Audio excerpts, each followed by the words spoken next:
All right, let's start with the first conversation for the day.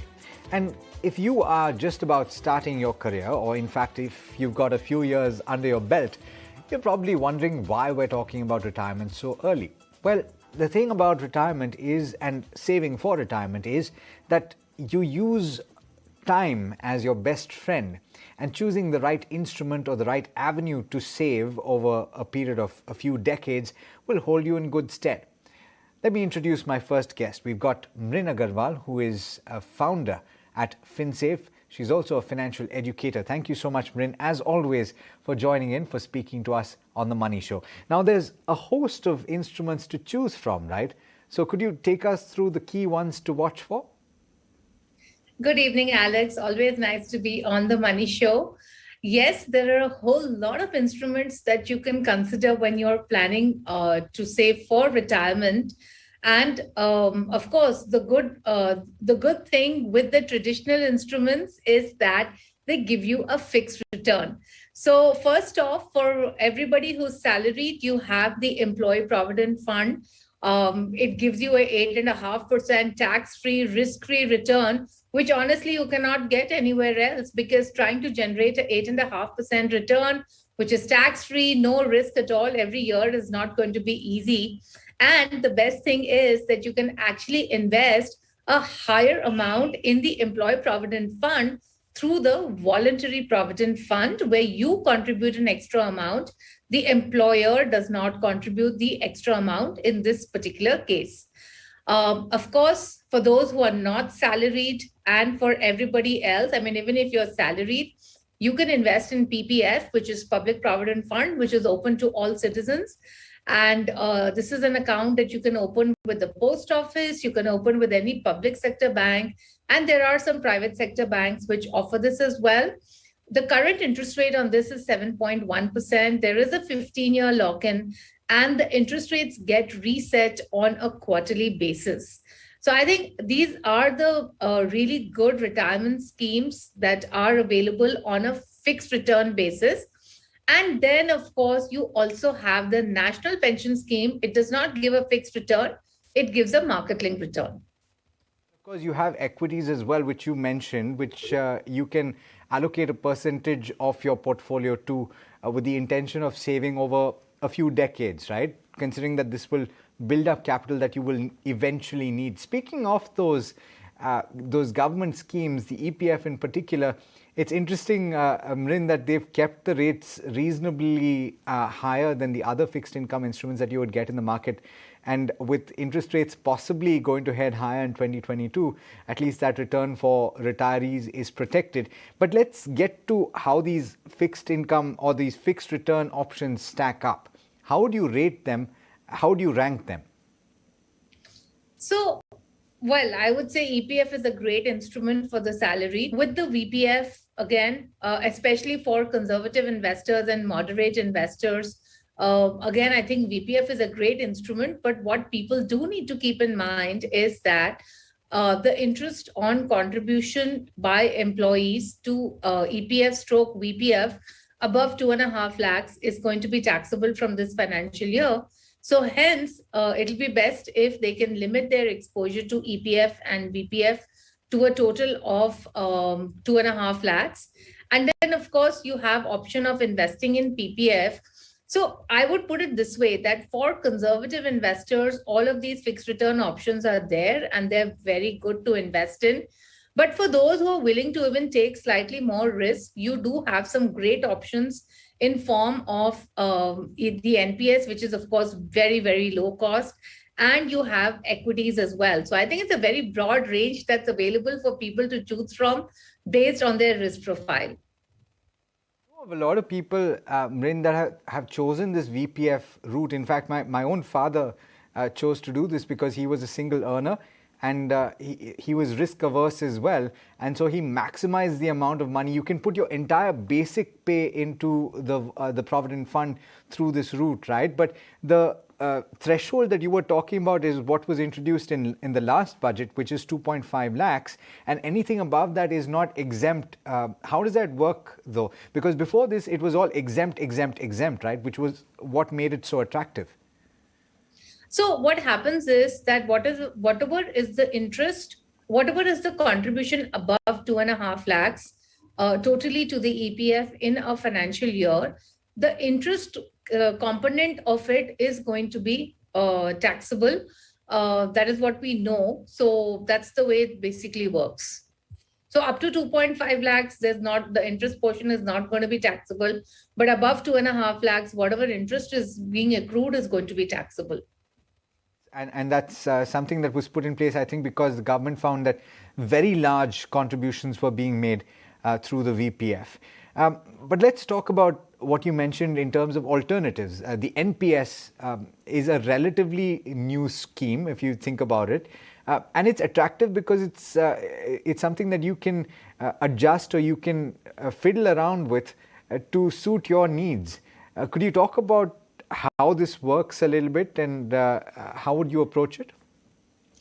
All right. So the first thing to understand in NPS is that it's a pension scheme. All right. So there are two parts to it. The way it works is that it is locked in till the age of 60 and not retirement. So you might be retiring at 50, but the scheme is locked in till the age of 60. At the age of 60, 60% can be withdrawn tax-free and 40% needs to be invested into an annuity or a pension scheme. So you need to be very clear that when you are investing in NPS, you're doing so not because there's an additional tax deduction available, but you're doing so because you want a pension, basically, right? Now there are different investment options that you can choose from. So there is an active choice where you can decide how much you want in equity, how much you want in government bonds and corporate bonds. And for those who find it difficult to decide the allocation, you have the auto choice where the funds are allocated based in a predetermined manner based upon the person's age, right? So here too, based on the risk-taking ability, you could choose conservative, moderate, or aggressive option. So there are various investment choices. There are many pension fund managers also who are available.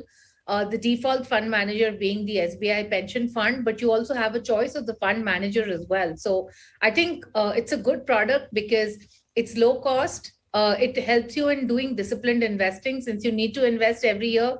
The money is locked in, so you can't pull it out, and gives you some amount at maturity, and the rest of it goes into a pension. So I think it's a good product overall to consider, given the fact that the traditional product returns are coming down. I think certainly the NPS is a much better option, but you have to choose the right option within that, the right investment option. Interesting, right? Because you have various approaches that you can have. You can be a little aggressive, you can go towards equity to a large extent, or you can be conservative if that is your want and if you're risk averse. So how does one make that choice? And could you take us through the broad cliff notes there? So first and foremost, you need to figure out what is your risk profile. And honestly, I would always say that if you have more than 10 years to go for retirement, certainly go for the active equity option. The reason being that when you look at the auto choices, right, the allocation to equity is very low and it keeps dropping. So if I'm not wrong, in the aggressive allocation at the age of 50, the allocation to equity is only 20%. Whereas when you're in the active equity option, your allocation to equity is going to be 70, 75%, and then it's going to keep gradually coming down in your 50s, right? So the issue that I find with the other options really is that the allocation to equity is very low, and that's what you actually want to maximize, especially if you're in it for the long term. So I would say, well, yes, look at your risk profile, but certainly I think this is a product where you need to look at taking more risk because you're in it for the long term, you're locking in funds for the long term. Certainly, historically, we have seen that equities over the long term give great returns. And the best part is that this is so low cost, you can't get these costs anywhere else. Understood. Let's talk about certain other options, and people often consider this. There are various surveys that have been conducted that talk about the pension plans that are offered by insurance companies, and a lot of people tend to go for that option. How do they compare with the NPS? Because in a sense, they're both pension products. Yeah, so they don't compare really very well. And I think it's to do with the cost. So in any pension product, you have two parts. You have the accumulation phase, which is up to retirement, and then you have the distribution phase. Now, when you look at it, the problem is that with the pension plans from the insurance companies is that the returns are very low.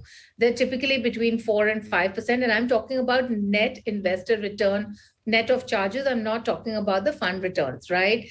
So when you look at that, what you're comparing building your retirement corpus through a pension plan, let's say at maybe 5 to 6% at the max, versus an NPS, which I think on an average can give you at least 10 to 12%, even going forward, right? So I'm not even looking at the past returns. I'm just talking about on a very conservative basis, what you could look at getting from any equity long-term product, right?